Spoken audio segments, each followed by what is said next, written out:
If you are still saying be careful, you are missing on the best part of English language. Today being day 4, we are still looking at idiomatic expressions. We are going to give you 10 as usual. But out of these 10, you will see at least 3 that will describe a disaster before it occurs or before it happens. That is, you can use it to describe a disaster before it happens. Okay? So, this day 4 idiomatic expression is based on trouble, danger, and caution. So, and we can use it for narrative, essay, and comprehension passages. Okay? So, the first one is to be in a tight corner. What does it mean? It means to be in a very difficult situation. In a very difficult situation. That is to be in a tight corner. Example, with only 5 minutes left and 2 more questions to answer, the student found himself in a tight corner.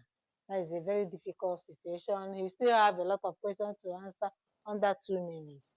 So that is what it means to be in a tight corner. Then number 2, to smell a rat. What is the meaning? To suspect that something is wrong, dishonest, or trick.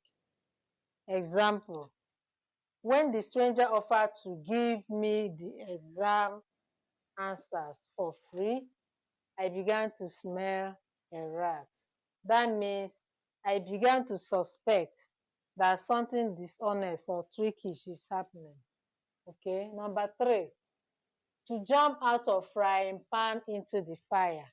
This is the right way to say it. Some students will say to jump from frying pan to fire. No, to jump out of frying pan into the fire. That is the correct way to say. What's the meaning? To go from bad situation to worse one.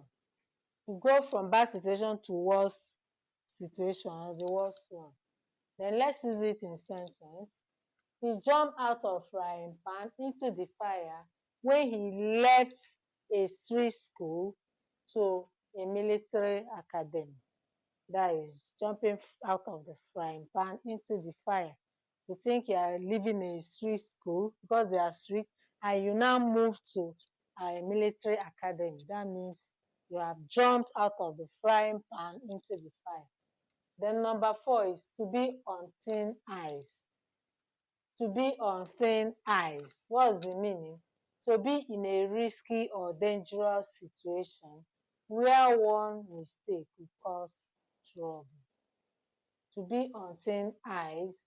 To be in a risky or dangerous situation where one mistake can or could cause trouble. Example, you are on a thin ice with the You are on a thin ice with the disciplinary committee after being late for the 3rd time this week.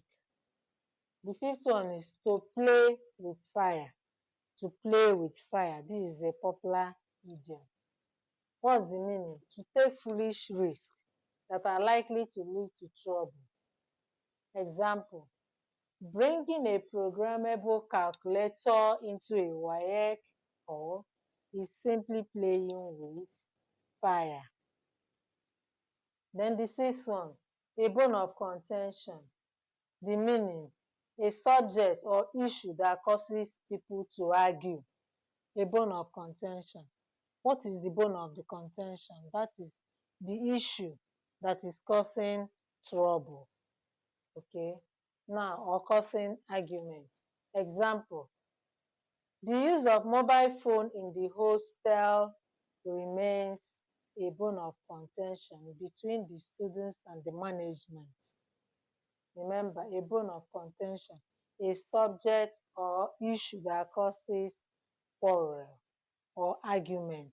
So the use of mobile phone, as an example, the use of mobile phone in the hostel remains a bone of contention between the students and the management. So let's go to the 7th one. To catch someone, that is number 7. To catch someone red-handed, meaning to catch someone in the act of doing wrong. To catch someone in the act of doing wrong.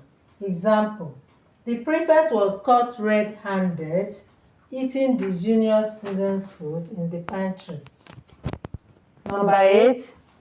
To stir a hornet's nest, meaning to cause a lot of trouble or a very strong negative reaction. To cause a lot of troubles. Okay. The students' article in the school magazine about teachers' salaries really stirred the honest net. Okay. Number 9. To give someone a wide berth. What does it mean? To keep a safe distance from someone who is troublesome or dangerous. To give someone a wide berth. That is, to keep a safe distance from someone who is dangerous or who is troublesome. Example in sentence: most students give the school bully a wide berth to avoid getting into unnecessary fights. Then the last one, number 10. The last straw. What does it mean?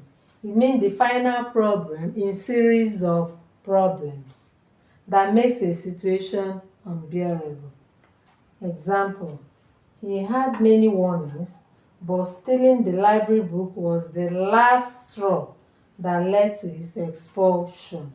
Last straw, that is the final problem in the series of problems that makes a situation unbearable. So that's the last one. Tomorrow we will listen to the remaining 10 parts of the idiomatic expression. Please, I would like you to pick one out of these 10 idiomatic expressions and make your own sentence in the comment section. I will come to the comment section to at least correct any grammatical error if there is anyone. So I will encourage you to go there and do that. Thank you very much. I'll be expecting you tomorrow. Please subscribe if you have not done so, and share to your friends. Also hit that like button. See you tomorrow.